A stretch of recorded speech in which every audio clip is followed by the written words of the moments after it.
Hi, this is Beth at betchins.net. How are you doing?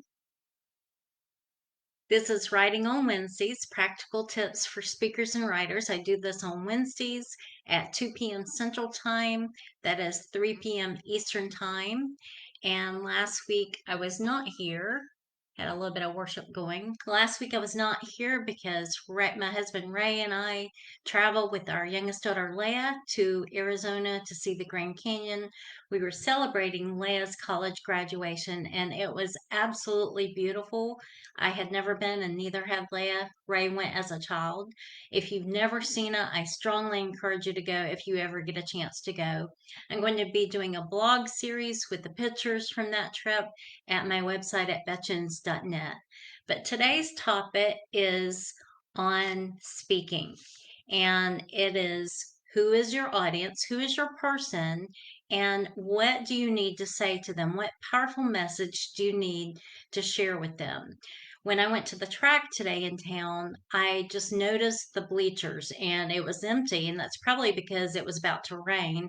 I went earlier today so that I could beat the rain, and there was no one out there, which is a good thing. There was no track meet, so I was able to walk out there alone and pray and listen to my music. And I just noticed the empty bleachers, and it made me think, who is your audience and my audience? Who is your person? And what powerful message do you need to share with them? What do you need to say to them? What do they need from you? What do they need to learn? And I got this coffee cup and it says, "You're my person." And I hope you can see it okay, that it's not backwards or anything.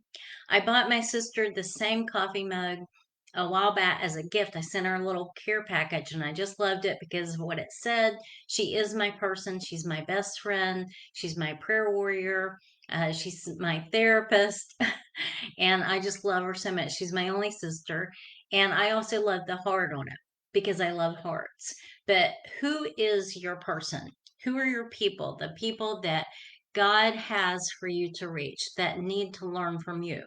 And for me, it is Christian women, beginner speakers, and writers. My children, my grandchildren, that's my audience. Those are my people, my sister also. So today I wanted to share the scripture with you today because I like to share a Bible verse, and it's Acts 8:35, and it says, "Then Philip opened his mouth, and beginning with this scripture, he told him the good news about Jesus." So what had happened, to give you a little background, is an angel of God had told Philip to go down the desert road and going down from Jerusalem to Gaza. And when he did that, he saw an Ethiopian eunuch who was an important official in charge of the treasury of the Kandaki or the Kandak. I don't know how it's pronounced. I believe it's African. But he had gone to Jerusalem to worship. And while he was there, he was on the road, he was sitting in his chariot, and he was reading the book of Isaiah. And God told Philip to go over there near the chariot and saw that he was reading the scripture. And he asked him if he understood it. And he said, "How can I unless someone explains it to me?" And he invited Philip in, and Philip explained it to him, telling the good news about Jesus. And then after that, near a body of water, the eunuch asked to be baptized. He got saved, he got baptized, and then he was full of joy.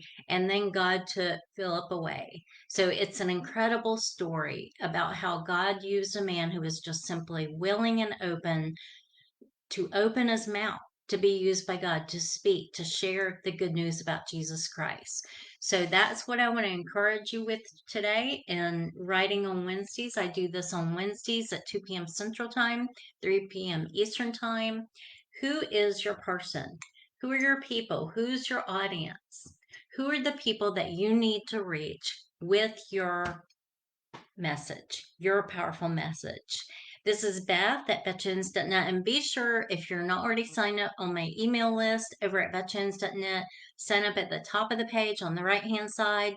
Be sure to be looking for those blogs. I'm planning to do those blogs on the Grand Canyon with the beautiful pictures this week. It was such a blessing to be able to go to celebrate with our daughter Leah. We are so proud of her, so proud of all of our daughters, Heather, Eden, and Leah. So I will talk to you later, and be blessed and have a beautiful day. This is Beth at betchins.net.